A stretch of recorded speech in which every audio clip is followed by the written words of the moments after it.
All right. Well, good afternoon, everyone, and good morning, Jillian, who's joining from Canada. And welcome to today's live OECD event on the topic of introducing the gender environment nexus in national policies, the case of Greece. My name is Alain Dessert. I'm acting director of the OECD Environment Directorate, and I will be chairing, coordinating the opening part of this event. So let me first briefly go over the agenda and some housekeeping rules. In a moment, we will hear from Mr. Kostas Hatzidakis, Minister of Labor and Social Affairs in Greece, for some opening remarks. You're very welcome, and we're really happy to have you on board, Minister. Many thanks for joining us. Next, my colleague Dimitra Xinou will present the main findings of the report she has been authoring on empowering women in the transition towards green growth in Greece, and which we are launching today through this event. Dimitra will then take over and moderate the panel discussion. We will be hearing from Verania Chao, Program Specialist, Climate Change and Gender Equality and Inclusion from the UNDP. And then we'll hear from Gillian Leblanc, who's a gender-based analysis plus expert from Canada. Then we'll have a couple of comments from Greece. First, Christos Iohannou, Director of Employment and Labor Market Affairs, SEV Business Council for Sustainable Development, and Efi Lazaridou, CEO, New Agriculture for a New Generation. If time permits, we will allow for questions from the audience, so I would like to encourage you to post your questions directed to any of our panelists by using the Zoom Q&A function. And finally, Vice Minister Maria Sirengela from Greece, in charge of gender equality, demography, and family affairs, will be providing some closing remarks. Okay, before we go to the minister, let me just briefly introduce today's discussion topic. The OECD has been actively working on gender equality issues for the past 10 years, examining barriers to gender equality in policy areas such as education, employment, entrepreneurship, governance, and development. In the Environment Directorate, we use the gender environment nexus to explain the trade-offs and complementarities between gender and environmental goals. In May 2021, the OECD released its publication, Gender and the Environment, Building Evidence and Policies to Achieve the Sustainable Development Goals. The report showed that gender equality and environmental and climate goals can be mutually reinforcing, with slow progress on environmental actions affecting the achievement of gender equality and vice versa. So definitely scope for progress. This is applicable to issues related to environmental health, biodiversity, climate change, and green economy. Greece and the leadership of the Ministry of Labor and Social Affairs, in charge also of the gender equality portfolio, showed an interest in this work and invited the OECD to support the country in introducing an integrated gender environment framework in its policies. As we will hear from our discussants, some countries are already introducing policy measures and initiatives under the nexus, measures which could support their shift towards green growth. There is clearly scope for the issue to move up the national policy agenda in both OECD and non-OECD countries, despite the progress we see in some areas. So with this, by means of background, I'm now pleased to pass the floor to Minister Hatzidakis, who will be delivering his opening remarks. Minister, again, many thanks for your participation, and the floor is yours. Thank you very much. Ladies and gentlemen, it is my honor to be here with you today, although virtually, and share with you my insights on the gender environment nexus. Both topics, environmental sustainability and gender equality, are close to my heart, having held the position of the Greek Minister for Environment and Energy until 2020, and currently being Minister of Labor and Social Affairs, overseeing also the portfolio of gender equality. Achieving gender equality is a key priority for the Greek government, and special focus is given to move faster towards the economic empowerment for women, without, of course, neglecting issues around violence against women, women's representation in decision-making, and gender mainstreaming. The recent COVID-19 crisis, which further exacerbated issues that women and girls are facing in their daily life, in Europe, we witness an increase in incidents of gender-based and domestic violence. Women also face comparatively higher risks of economic insecurity during the crisis, as they were overrepresented in non-regular jobs and the services sector. At the same time, the looming environmental and climate change challenges are making the green transition imperative. During my tenure at the Ministry of Environment and Energy, tackling these challenges was at the top of our agenda. For example, we made the historic commitment to delignify, decarbonize the country by 2023. We introduced a major environmental reform bill. We were among the first EU countries to incorporate the European directive banning disposable plastics. These two challenges, achieving gender equality and environmental sustainability, could and should be tackled together. We have read in previous OECD reports how climate change affects men and women differently. It should only be a natural choice for both gender equality and environmental sustainability to be at the core of the recovery measures introduced by governments. At the Greek Ministry of Labour, we are already introducing policies to actively combat gender inequalities and support women's economic empowerment. We ratified, for example, the ILO Convention 190 on violence and harassment at the workplace, and are introducing additional measures on violence against women.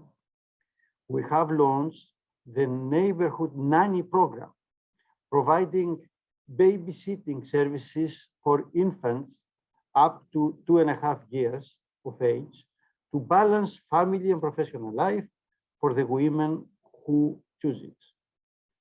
We are launching initiatives that aim at reducing gender gaps and will eventually support women entering the job market.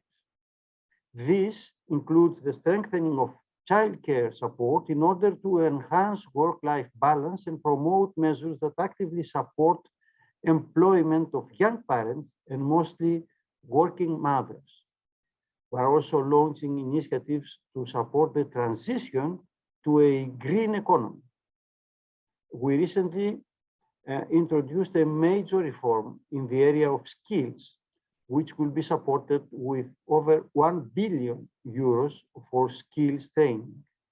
Particular focus will be placed on digital and green skills.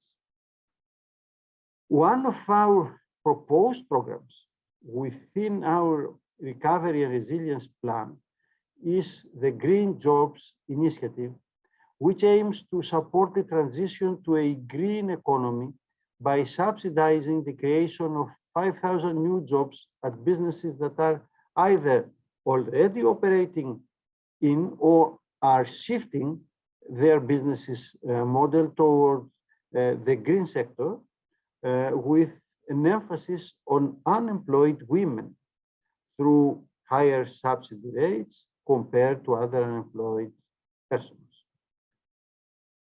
Ladies and gentlemen, knowing OECD's recent work on the gender environment nexus, last summer, we requested the OECD to support Greece in identifying how to improve our policy making so that we can increase women's participation in green growth and green jobs. Increasing women's participation in the labor force is both a social and economic imperative for us. We very much welcome the analysis produced, the case studies presented from other OECD countries, and of course, the recommendations provided.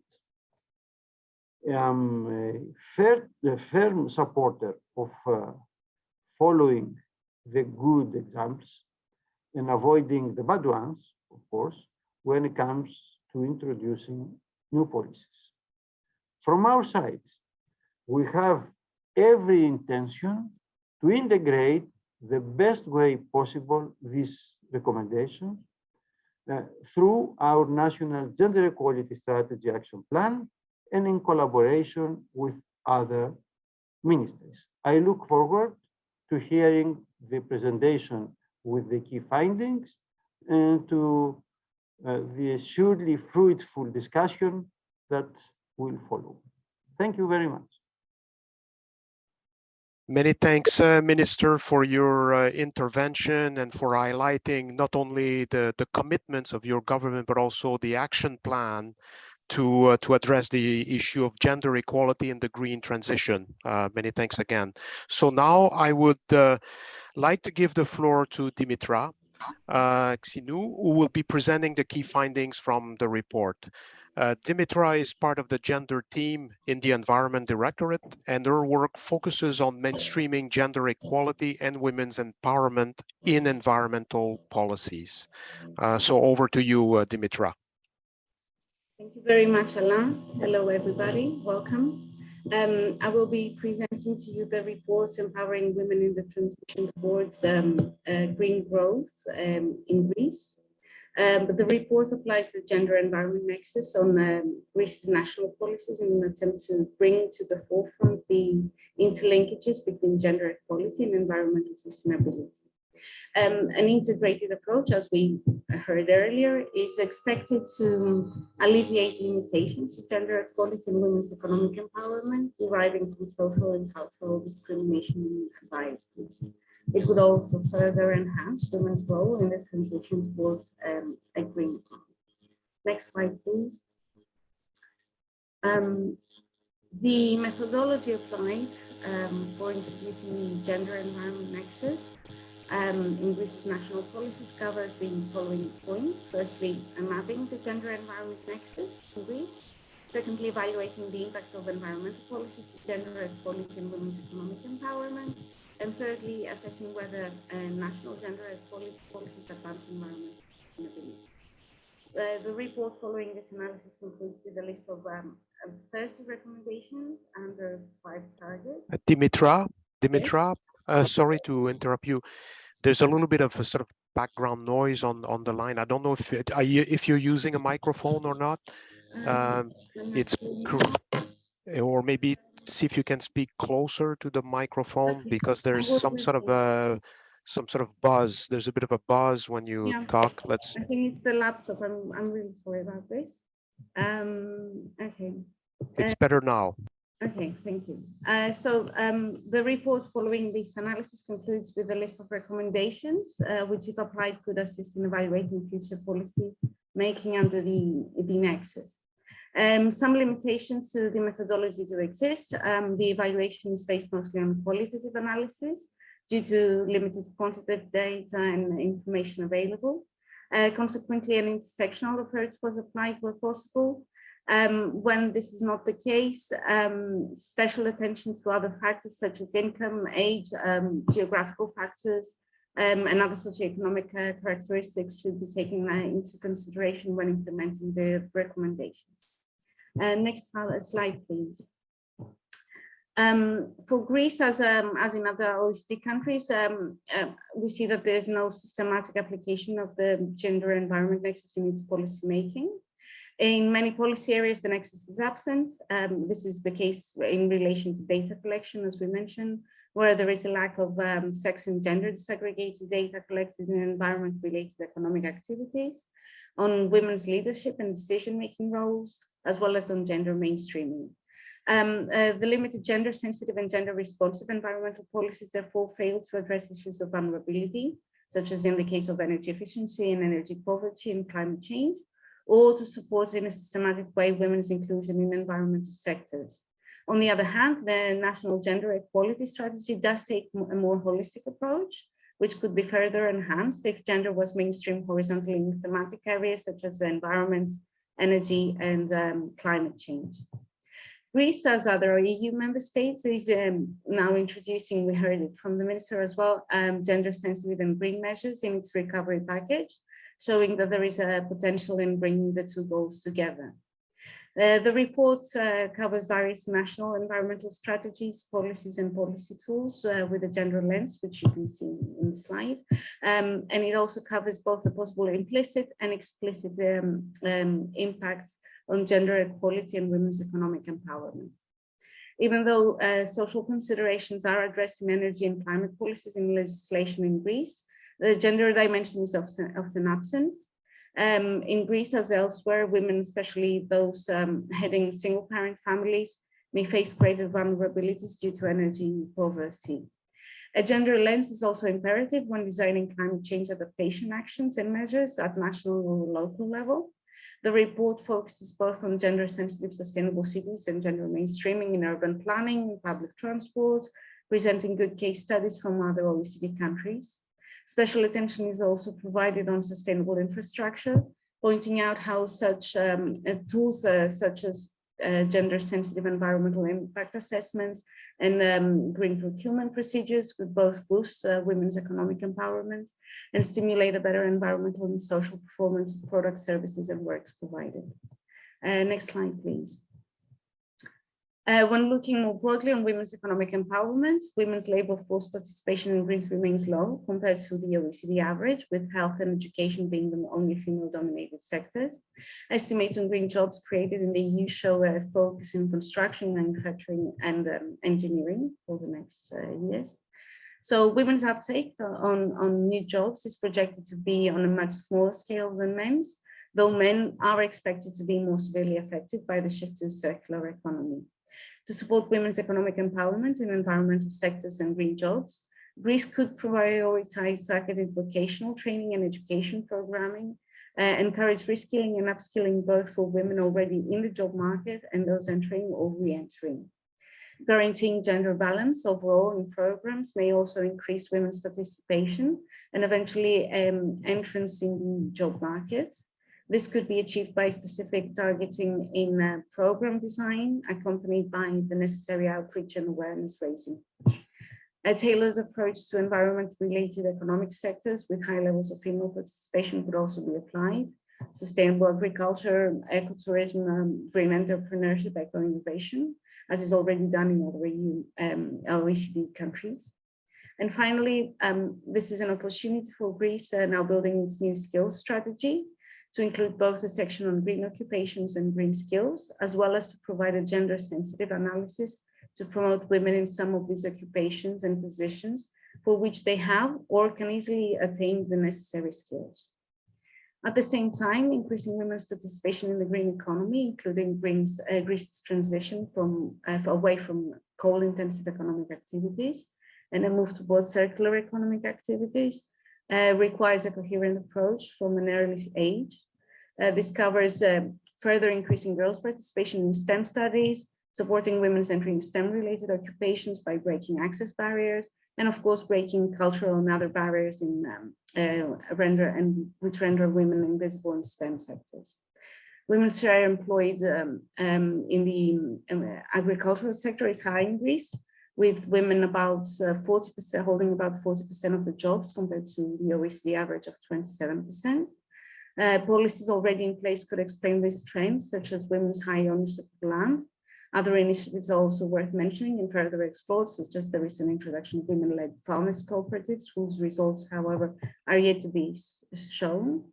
I have to say that informality in the sector, as well as seasonality, and the sense of that such activities are considered part of women's household chores still prevail in Greece as in other European countries. And these, so introducing positive discrimination measures as done in other countries could help increase women's participation in smart and sustainable farming. Research also shows that women tend to be more sustainable consumers and are more likely to recycle, minimize waste, and are more sensitive to ecological, environmental, and health concerns.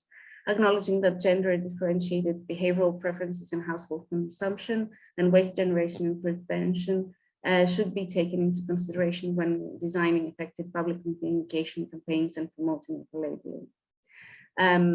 Greece is now introducing several awareness-raising actions, so that would be a good opportunity. Next slide, please. Further to women's economic empowerment, the report also touches upon women's participation in environmental leadership and decision-making. We've seen research that suggests that high presence of women in decision-making positions in environment-related public positions may bring about more ambitious national climate goals and policies. Greece also has introduced a 25% quota for women's presence listed companies' management boards and a 1/3 rule in public administration bodies. Now implementation is key. As for gender mainstreaming, very briefly, data collection remains an issue, making designing gender-sensitive and gender-responsive environmental policies more difficult. Also, tools such as gender budgeting and gender-sensitive financing could enhance a more inclusive and sustainable approach to the transition to a green economy. I'll close my presentation here. We can move to the next slide. Our publication is now available on the OECD iLibrary, and we're very happy to share it with you. And if you need more information on our gender work, you can click on the link at the slide. Thank you very much. Thank you, Dimitra. And again, if time permits, we'll allow for some questions at the end of the event.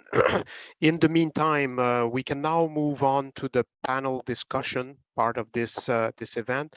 So for that, I will give the floor back to Dimitra to introduce the panelists and start the discussion. Back to you, Dimitra. Thank you very much, Alain. I know that you have a previous engagement in a bit, so if you need to leave at some point, as well as the minister, because I know he also has an engagement, please do so. I'll pass the floor first to Verania Chow. Verania, you're the thematic lead at the Climate Strategies and Policies Unit at UNDP, and have been spearheading the gender responsive NDC work under the NDC support program and the Climate Promise initiative.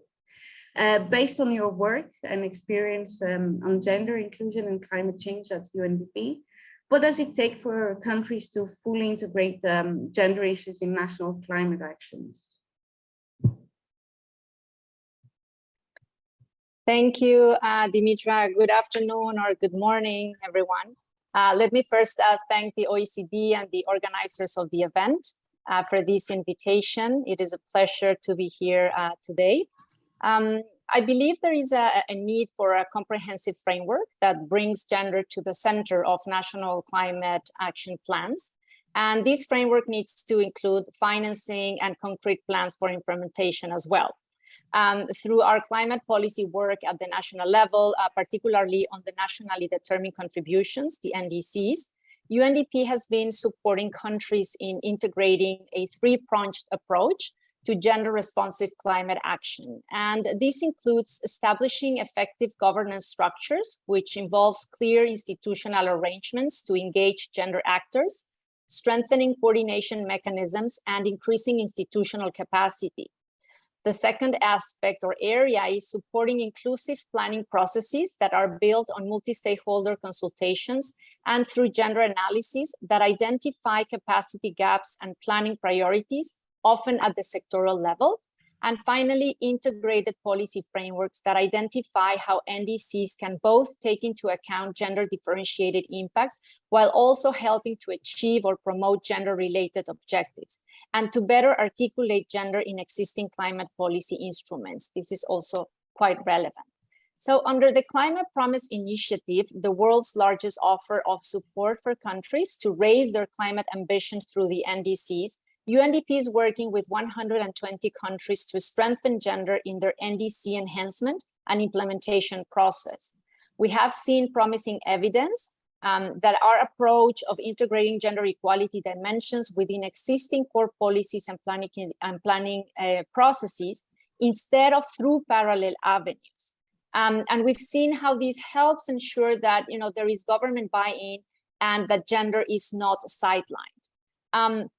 In our analysis of 94 revised NDCs in 2021, we have seen that more than a quarter of revised NDCs recognize national gender equality policies as part of the relevant climate policy frameworks, compared to just 5% in the first round of NDCs.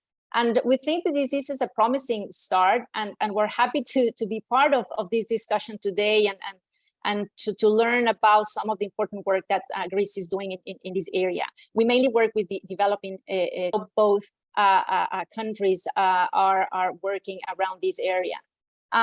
Many areas of NDCs have demonstrated substantial progress in their inclusion of gender equality in 2020-2021 revisions, compare, as I was referring to, in the first round of NDCs. And in our analysis, we saw that countries' enhanced NDCs incorporated gender in a more substantial and detailed manner. So for example, 73% of NDCs now refer to women or gender in specific sectors, up from 17% in the first generation of NDCs. And additionally, just a few data points, 57% of NDCs refer to gender equality as a cross-cutting issue to climate action, compared to only 11% in the first round.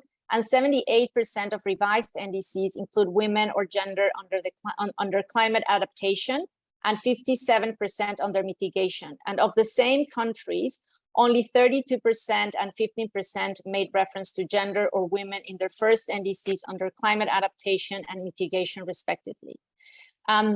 More than half of revised NDCs included actions or measures to promote women's empowerment, compared to just 7%, 7 countries in their first generation of NDCs. So these data points show, clear progress compared to the first generation in the important area of the gender environment nexus in terms of planning and commitment. And now efforts must continue to support countries' strong implementation of gender responsive NDCs. I believe that Dimitra was also making this point, that now the planning process needs to translate and reflect concrete results when it comes to implementation.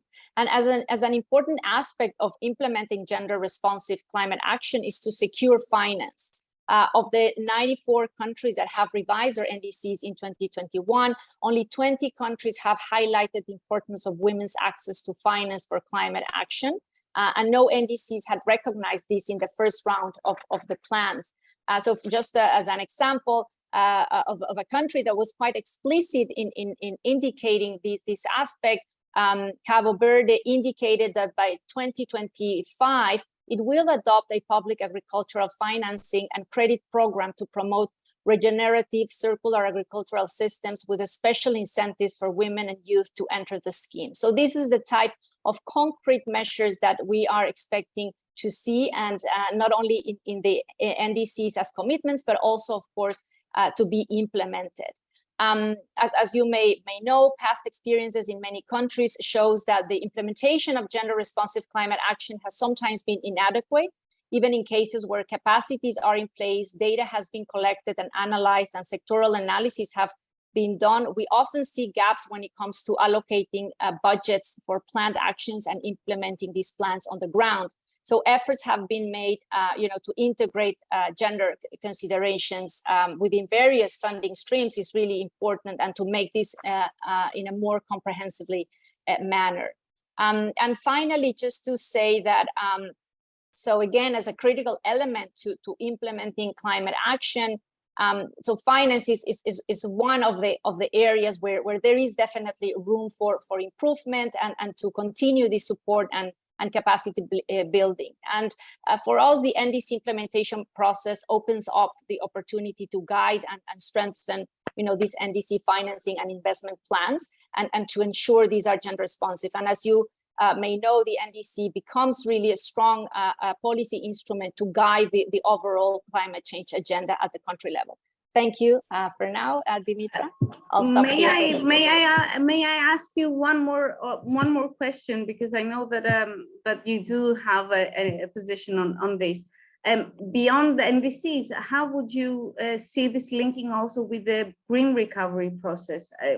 I mean, we have been monitoring this at the OECD country level, but it would be interesting to know also more generally how this is going.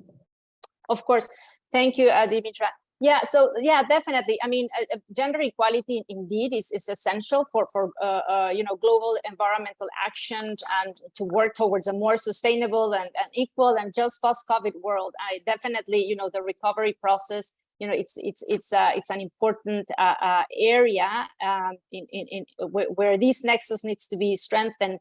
And as we think that as countries work to recover from COVID-19.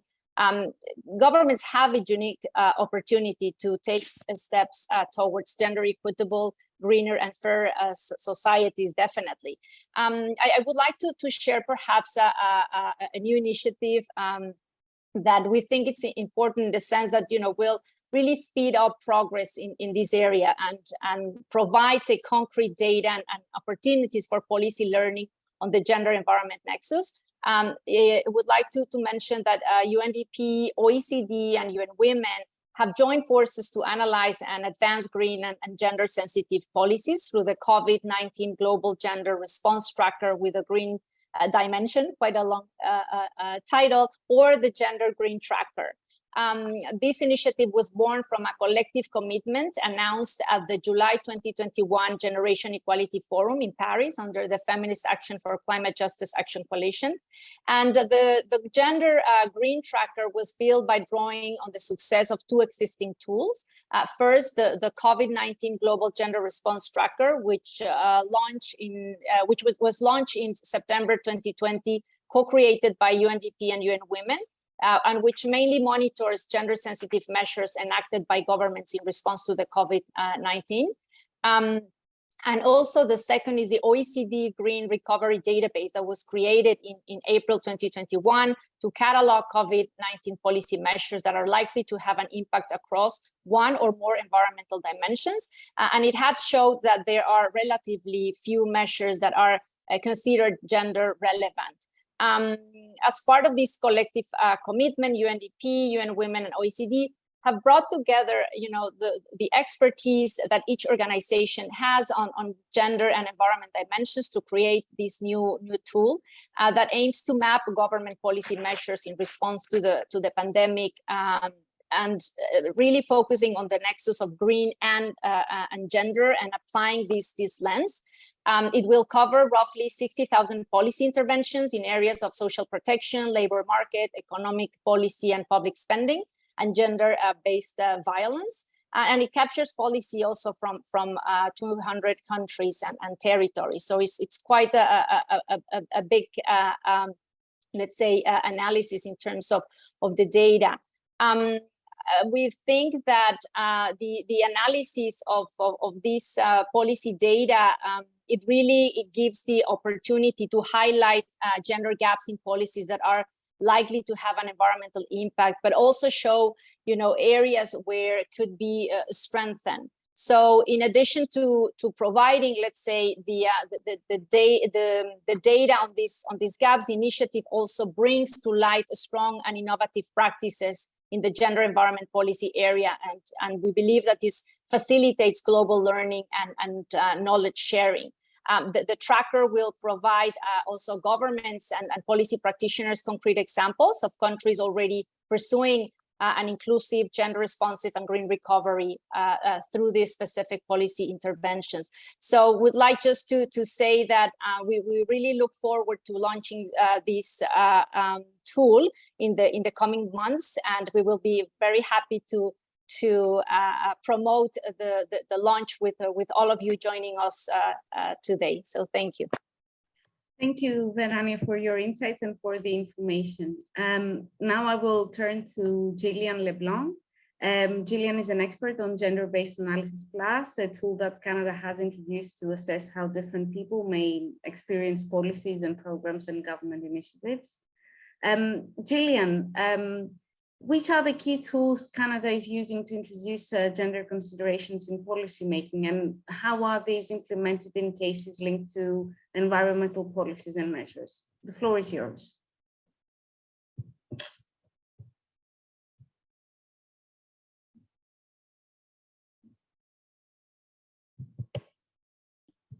Sorry about that. Good morning, everybody. Sorry, just getting my slideshow ready to go. Early morning here in Canada. So today I'm going to, can everyone see that? If you could just give me a nod, that'd be great. All right, perfect. So today, as Dimitra mentioned, I'll be talking about some Canadian case studies, as well as some Canadian tools that we use here for gender-based analysis plus or gender mainstreaming. So let me just see if I can keep going. So perfect. So who am I? So my pronouns are she, her. I'm currently located on Algonquin territory, otherwise known as Ottawa, Ontario. And I'm from Nisga'a and Wet'suwet'en territory, which is up in the north of Canada, up by Alaska. And I'm currently on a journey of unlearning and learning. I identify as an intersectional feminist, a GBA plus, gender-based analysis plus policy specialist, a communicator, a partner, and a cat mom. You might see my cats running around behind me as we get going. So what we'll be discussing today is what is GBA plus, some terms to know, some Canadian gender policies, a case study which I wrote a couple years ago, and any questions and where you can find me as well if you ever want to follow up with me. So one of the first things I wanted to mention here, oops, sorry, just going too fast, is gender does not equal women. Gender equals many. There are many different genders, and men have a gender as well. So what often happens is I see is gender gets equated to just women. And the reason why that this is a problem is that if we just say that women have a gender, then men are the norm and women are not the norm. So we need to make sure that we do analysis of men as well in situations such as the transition to a green economy to best understand how gender actually all works. And again, sometimes there isn't data, as Dimitra mentioned, about all genders. It can be challenging to get that information. For example, in Canada, we just did our first census, which actually had sex at birth and gender as well, which was super interesting to find out. But there is a huge lack of information. So it's important where possible to get the best gender information you can, but sometimes that's not possible. And I totally recognize that. So next, what is GBA plus? So what is gender-based analysis plus? So GBA plus has been around for a while. It's been around for about 25, 30 years now in Canada. It's constantly being updated, it's constantly being changed to reflect the current society. However, this is what we call kind of the GBA plus flower. So it takes into consideration a lot of different elements, such as age, religion, disability, language, geography, sexual orientation, income, education, and of course, sex and gender, which you see on here. So for example, giving myself as a young woman who identifies as a woman located in an urban situation, who is not currently experiencing a disability and who speaks 2 languages, my experience might be very different than someone who identifies as a man, someone who is in a more rural setting, someone who speaks different languages than I am, who might have a different culture than I do, and a different education level attainment than I do. So that's really important to take into consideration as kind of the main way in Canada we identify some of these things. So there's some questions you can ask yourself, and there's lots of information about GBA plus online. Happy to send anyone some links after the fact, and you're able to take anyone in the world can take the Canadian GBA plus course online for free. So some questions to ask yourself is, what is the current culture in my organization or in my institution? Is that culture stopping me from examining certain things? Can I go beyond my own culture? Are there spheres that I don't understand, that I don't have access to based on lived experience or based on representation of my organization? Or are there preconceived notions that I have about a certain group or a certain group of people that might stop me from being able to analyze that fully? And again, one of the things I say all the time is, if you have a brain, you have a bias. We all have biases. I have a bias. It's not something to necessarily run away from, but it's something to unpack and understand a little bit more so you can better do the work you need for all communities of people. So next slide. So again, this is some terms that I know we're throwing around, and it's something we're trying to sort out in Canada as well. As how does GBA+, how does an anti-racism framework, how does intersectionality all play together? Because again, they're different lenses, they're different viewpoints to start from.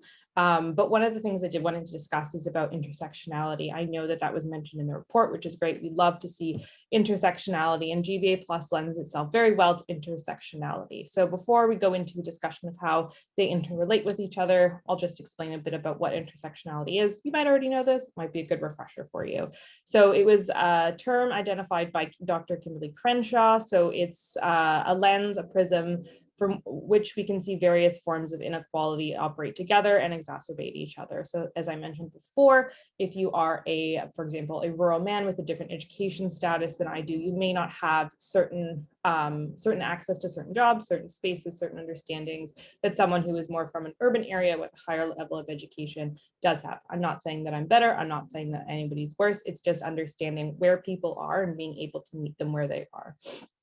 And then this is again a great quote from the Ontario Human Rights Commission, which is one of the provincial bodies in Canada. So intersectionality recognizes the unique experiences of individuals based on the intersection of all relevant grounds. So it's again not being able to pull apart just you're a woman, you're a man, you speak multiple languages, you're a new Canadian, you're not a new Canadian. It's looking at all of those factors all together. And again, something else to think about when you are doing this sort of intersectionality, GBA+, gender mainstreaming work, is to examine power and privilege. So there's a bit of a ladder here that you can see, and there's also a wheel. So the closer you are to power, the more opportunities you have, the more access you have, the more opportunities you have to exercise that power in the decision-making process. The farther you are away from that power center, you are more marginalized, and you have less access to these spaces to make the type of change that would benefit you. And the same here, this is kind of a ladder or a scale of power and privilege. And again, I'm not saying that anybody who is closer to the center of power and privilege is better or worse or blaming anybody. It's just examining currently what exists and how do you deal with what exists. So again, talking about a few things in Canada, so there's the Gender Budgeting Act, which was introduced in 2018. And again, I can send all this information if anyone is interested. So one of the most important things you can see here, I won't go into all of the boring act language here, but I think the first bullet there and the second bullet's really important about promoting the principle of gender equality and gender inclusiveness in society as part of the annual federal budget in support of Canada's long-term economic growth and prosperity. So consider gender and diversity in taxation and allow resources to allocate discussions, including the respect of direct spending and transfers to persons and levels of government. So that's, again, very brief overview of the Gender Budgeting Act in Canada. Also in 2019, there was the Gender Results Framework, which was introduced, and there's kind of six areas to look at here in terms of education, skills, and development, economic participation and prosperity, leadership and democratic participation, gender-based violence and access to justice, poverty reduction, health and well-being, and gender equality around the world. So you can see that these are very big ideas, which a lot of things fall into, but it's really important to have the gender results framework here. Another really important document here, which is available online as well, this is all publicly available information, is the GBA Plus Annex, which again, I'm not as familiar with Greek governance structures and how the public service interacts with government, but one of the documents in Canada is a Treasury Board submission. So this is an annex in the Treasury Board submissions in which folks ask themselves a couple questions, and there are questions here to help define some of the work here. So describe the extent in which data is available and being used to support the measurement of GBA plus impacts and initiatives, and plans to collect new or additional sources of data for GBA plus analysis. So that's really important. As I mentioned before, some data just might not exist, might not be available. However, is there an opportunity to collect new or additional sources of data as well?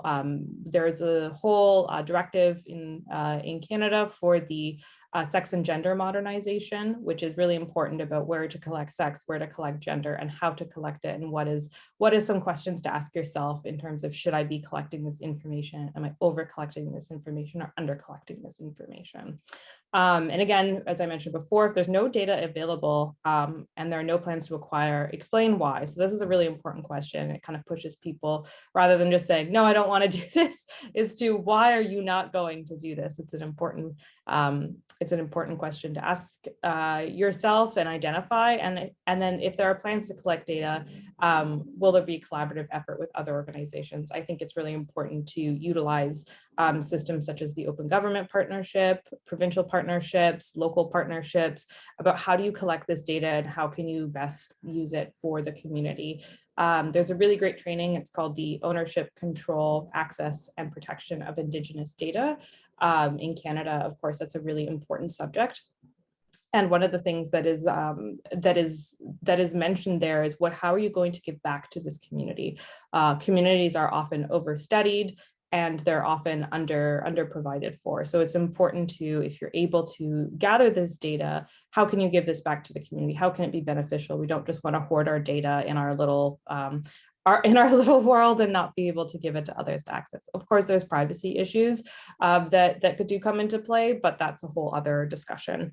As you see here with privacy issues, IT limitations, partnership agreements.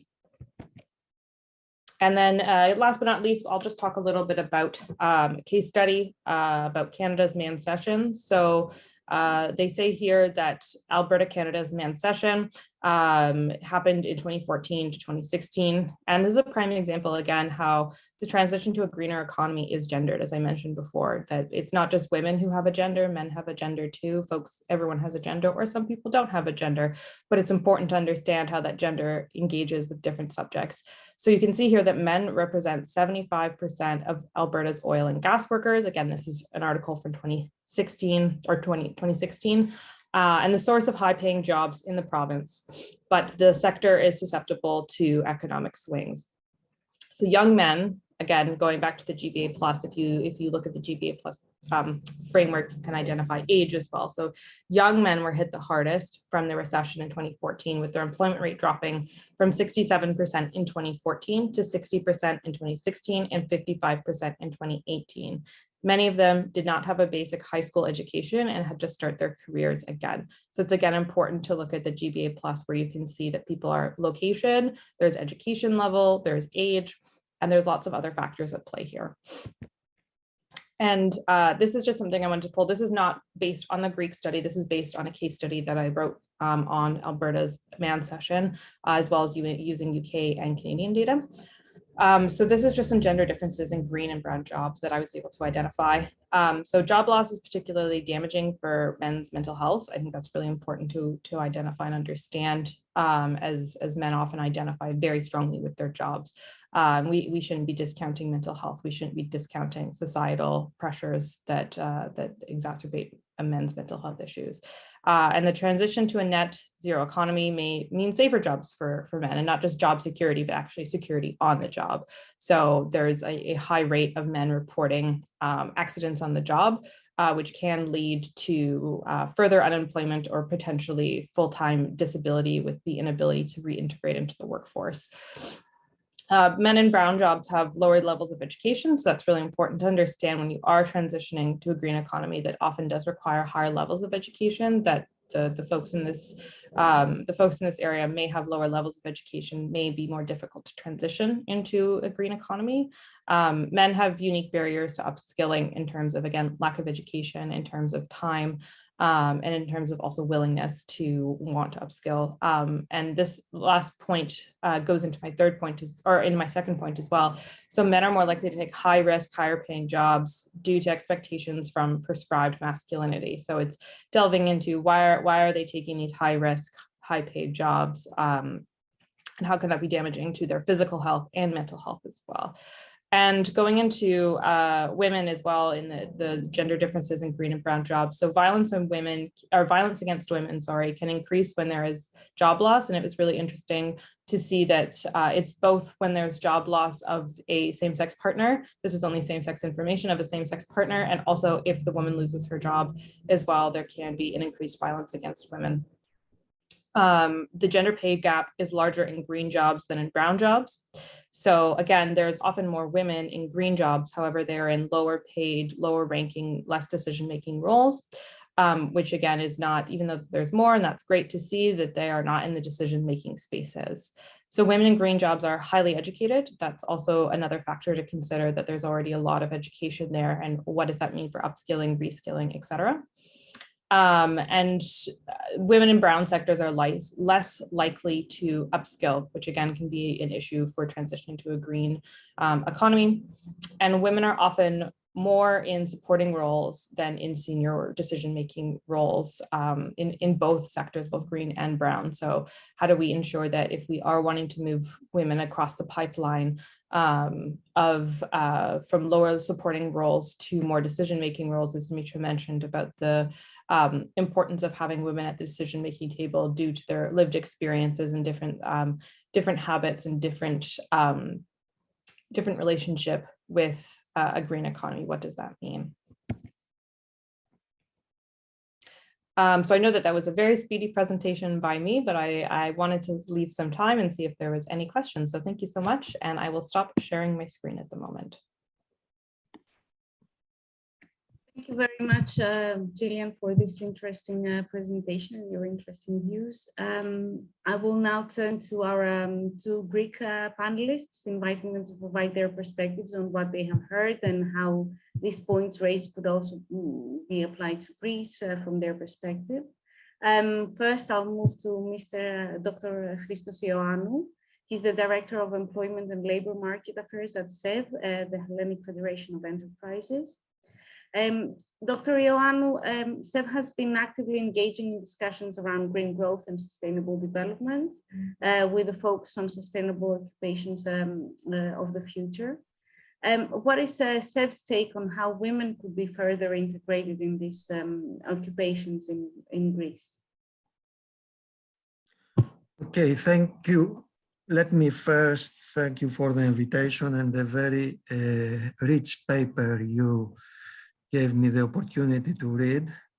It's a good basis for further policy making in Greece at the ministerial levels, not only in the Ministry of Labor and the other ministry involved in these areas. These are two areas of priority. One is the sustainable development. We have been active in this area for years with VIAN, the Business Council for Sustainable Development. And the other one is the area of diversity, inclusion, and equality, where we have grown activity in the last 2 years. And we're very keen to see this policy developing. So what I read from your presentation and from your paper, I will comment on 3-4 key points, if I may suggest. The first one is that we need data. We need more data. And we need to exploit the available data. We have already big data in Greece. We have many data sources in Ergani, in EFKA, in OAED, in many other sources. But we have to exploit this data by turning this data as useful information, and we have to introduce their parameters. I mean, this whole discussion we have, one key aspect has to do with skills. We have to introduce European standard classification in gathering and in dealing with our data. And this is a task of priority for the public services, which already have available this data. And this data will be very helpful for policy making and especially for policy implementation in this area. Second comment, where we are in Greece. Okay, you all know where Greece is in the map, but if you check first the statistics the huge gap, the 25% gap in labor force participation between men and women, or the more than 10% in the employment rate compared to the European employment rate. We all understand that we are in a country, in an area, in a society, in an economy that has in the coming years radically and rapidly to close this gap by increasing rapidly, very rapidly, the employment rate of the female population. The other aspect of where we are is we are in the north shore of the climate crisis hotspot, the Mediterranean basin. And this has to do with our environmental priorities. Okay, Europe and the globe have to do their own work and transition. We have to do our own. And this is a huge challenge because there are risks there concerning jobs and opportunities, again, concerning jobs. Third point, is it more about jobs or it is more about skills? I refer to green. It is partially a question of having more green jobs in Greece, okay, and fewer and less brown jobs, okay, but the key issue has to do with skills. The key issue has to do with green skills in the changing jobs across the board of the economy. And this is that lead us to the need to exploit the recent reform to have a national skills council where nearly all the ministries of the Greek government, I mean, education, labor, environment, agricultural sector, economy sector, tourism sector, there's a huge list of members in this council, have to create synergies and produce a skills strategy, a national skills strategy. To have the national skills strategy, we need data, we need information, we need policy making in real time and evaluation in real time. And my final comment has to do with the role of education. And this refers mainly to the, not only to our transition to the technological revolution to green jobs, but to the sustainable energy and society, but has to do also with women equality and participation in the Greek society. So we need more STEM, and in fact, in Greece, we need more STEM. I add also arts in the STEM, because we refer in Greece for education to the nice answer Greek word pedia. We need more STEM trajectories in the Greek education system in order to boost the primary, the secondary, and the tertiary sectors, moving fast in environmentally friendly economy to zero carbon economy, and also to more equality in the society and the economy. And these are huge challenges. And if there is a room for further policy making and consultation with the ministry and the ministries, your paper, this paper, and of course, all this knowledge available in the OECD publications is a very good starting point. Thank you. Thank you very much for your comments and for the good words on the report. I will now turn to Mrs. Effie Lazaridou. She's the CEO and Managing Director of the New Agriculture for a New Generation initiative, which aims to create career opportunities and entrepreneurship for youth in the agri-food sector in Greece. Ms. Lazaridou is not only an experienced professional in the agri-food sector, but she's also engaged in supporting women's empowerment and in mentoring women in business programs. Mrs. Lazaridou, sustainable agriculture is key in the transition to a green economy, especially in countries like Greece, where agriculture is one of the biggest sectors in terms of employment. What role could women play in promoting more sustainable agriculture? How could we empower women more to become leaders in these sectors? Great, thank you very much, Mrs. Xinou, and thank you to the OECD and the Ministry of Labour and Social Affairs for this invitation. So I'm leading, as you correctly said, a non-profit organization. We are working in Greece for the last 4 years. We were established through a founding grant from the Stavros Niarchos Foundation. We support capacity building and entrepreneurship in the agri-food sector in Greece across the entire value chain, from the primary production to food processing, agri-tourism, and we're transferring knowledge both from Europe and the US through strategic partnerships with universities, Greek universities, but also the New Jersey State University, Rutgers. So we very much welcome the suggestions of the report, and we are very glad to see recommendations such as the support for women's cooperative schemes, capacity building and reskilling and upskilling, and also financing. These are all very critical points. So the agri-food sector in large, is very critical for humanity these days. We've seen what happens with the climate crisis and the war in Ukraine.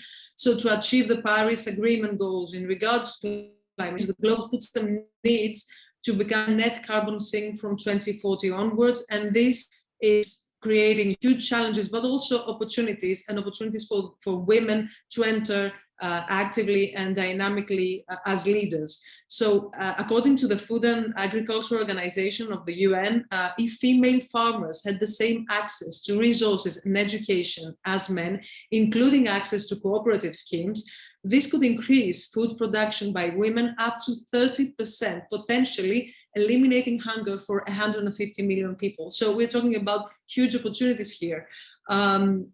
Especially in rural areas where family businesses are the norm in this sector, women were traditionally, mostly in earlier years, underrepresented in businesses. And despite the fact that they were, and there still are, very much active within farms or food processing units, most of the times, and this is sometimes, in many cases, still the case, they were not registered as human capital of the company, or they were registered as part-time or temporary staff. This as one may understand, inhibits them from personal income, from social security advantages, pensions. It's a huge issue, and it continues to deprive women from financial independence, a sense of self-worth and self-esteem, and professional aspirations.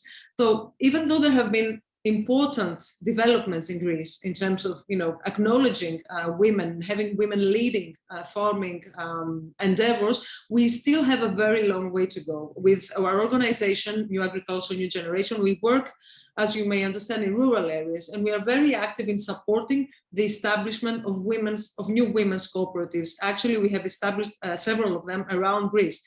So whenever we have special workshops for women in such areas and we invite them to introduce themselves, it is very much the case that they say, well, I'm just doing household work. So when we further elaborate in the discussion, it appears that they work for the farm, for the animal farm. They assist their families in cottage industries endeavors. They produce food products that they sell them.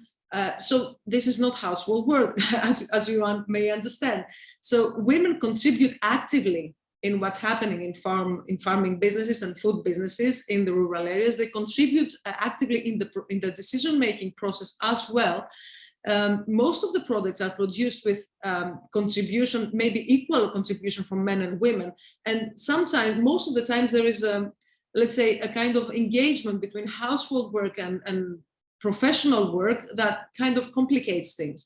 So as described in numerous international reports, and yours as well, the question is not about how women are contributing to agriculture and farming, but whether their contribution is formally acknowledged by their families, the local communities, and the state. So, as I said before, we have seen a trend to shift the situation. Women are becoming more and more active. They're leading entrepreneurial endeavors, leading food processing activities, agritourism activities. We see that in our programs as well, especially in food processing related programs. Women have a higher percentage usually compared to men beneficiaries. So empowering women in the agri-food sector is a catalyst for regional economic and social development, and also food security, especially in countries such as Greece, where the agri-food sector, agriculture and food processing, accounts for about 9% of our GDP. So we need to give women the opportunity to claim personal development and financial independence, and this will have a direct impact on the social fabric and will lay the foundation for younger generations to stay and work in rural areas. So the challenges are multiple, professional, family, and personal, and they are the same challenges that we see across business sectors. Women need support on several fronts. We need special education initiatives in green aspects with embedded mentoring and networking programs. This is very important for women. We need to empower them through, peer-to-peer discussions, and by demonstrating successful women that have this, what we call a professional personal life balance, and they are, leading as actively leading entrepreneurial endeavors. We need special business incentives, especially for those women in rural areas, connected with green initiatives. We need state action that is already underway, and I'd like to congratulate Minister Hatzidakis and Deputy Minister Sirengela for their initiatives in that aspect. So we need state action for family-related challenges, such as daycare. We need to support fair representation in the public dialogue and public speaking opportunities. This is also very important. I mean, for every panel I participate in the agri-food sector, it's usually, myself and maybe another woman for every 20, 30 men. It's usually the case, and it doesn't feel good. I feel a personal obligation to start, shifting this. We need to promote role models whereby women, they chase their dreams beyond stereotypes, especially in rural areas where stereotypes are still strong. Last but not least, I think what we're doing today is very important and very useful. We need to intensify this dialogue and exchange of ideas and experiences and suggestions between all the actors in the ecosystem, the state, the industry, non-profit organizations, the producers themselves. And we would like to see more synergies between the Ministry of Labour and Social Affairs and the Ministry of Agriculture and Food. Thank you very, very much for your insights and for your interesting suggestions. I think we will not have time for taking any questions, as I know we have to finish a bit earlier. Some of the speakers need to leave. It was, from my side, a very interesting discussion. I like the fact that we heard both the developed and the developing countries aspect, but also the specific case study of Greece, and how acknowledging women's role is always important, how advancing with green skills is also interesting, and the need more STEM and need more STEAM was also very, very important. I'll now wrap up, and we'll pass the floor to Deputy Minister for Labour, Mrs. Maria Sirengela, who has been patiently listening to our discussions, and who will be providing us with some closing remarks. Mrs. Sirengela, the floor is yours. Thank you all for today's discussion. We noted all your comments and suggestions, and I would like to sum up with a few words. The recent COVID-19 pandemic, along with the ongoing environmental and climate crisis, provide an opportunity for countries to prioritize both gender equality and women's economic empowerment and green actions into their economic recovery measures. And this is something that we're trying to do. Since both gender equality and environmental sustainability could play a prominent role in the post-COVID recovery process, guaranteeing an equal role for women in sustainable growth, and it is not only fair, it is also environmentally, socially, and economically a responsible behavior. And such approach could bring wider benefits for the future, going beyond the pandemic. and building on the interlinkages between gender equality and environmental sustainability can provide the basis for a more coherent approach in addressing gaps and in policy making. Integrating the gender environment nexus into national policies requires tools, and requires also initiatives that mainstream gender in sectoral policies and enhance women's role in the economy and society. And in Greece, we have developed a gender equality action plan for the next years. This action plan prioritizes combating gender-based violence, increasing women's participation in public life, and of course in the work-life balance, supporting women's economic empowerment, and of course mainstreaming gender in sectoral policies. For example, in sectoral policies, we have increased women participation in public life. There are already quotas introduced for women's participation in management board position in listed companies. As well, we have a National Economic and Social Committee, which is the voice of organized civil society in the country, which is very important. We see slowly environmental bodies also promoting their internal gender action plans to systematically pursue women's participation in leadership and decision-making positions. Moreover, public consultations with an active participation of civil society are a provision in recent environmental and climate legislation promoted in Greece, increasing women's organizations' opportunity to raise their voice in issues such as climate change and environmental protection. On women's economic empowerment in environmental related sectors, we have prioritizing women's economic empowerment with gender-sensitive green recovery policy measures, and focusing on green skills and training in economic activities related to a circular economy.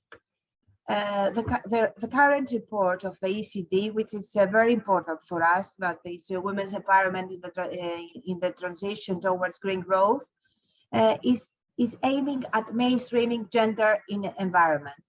The OECD reviewed our national and environmental policies and strategies with a gender lens, as well as national gender equality policies with a green lens.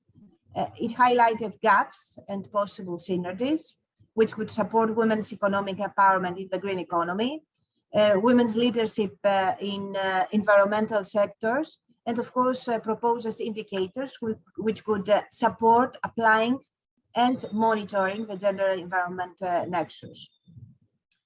This report and its recommendations will complement our gender equality action plan by applying an environmental aspect to the plan's main goals, and will help us incorporate its proposals to the reskilling and upskilling policies aiming at women's participation in the labor market and entrepreneurship. Greece is committed to introduce an integrated gender environment policy framework and overcome gender stereotypes, overcome cultural beliefs and implicit biases that create obstacles for women and girls' environment-related economic activities, increasing women participation in the labor force and in decision-making processes is both a social and economic imperative for us, and we strongly believe that further exploring the interlinkages between gender equality and environmental sustainability will play a central role in planning a greener and a more equitable future, not only in Greece, but all over the world. Thank you very much, Deputy Minister, for your closing remarks and the points that you've raised. I think it is time for us to close this event. As I told earlier, we need to finish a bit before 2:30. I will also like to thank the panelists for their interventions and their participation, and the Minister for his opening remarks. This is the end of our event. All of you participating and listening will be receiving an email tomorrow with a link to the replay. I would like to thank again everyone. And as we said, our report is now available on the OECD library, accessible to everyone. Thank you very much, everyone, for this event and for participating. Thank you. Thank you. Thank you. Thank you.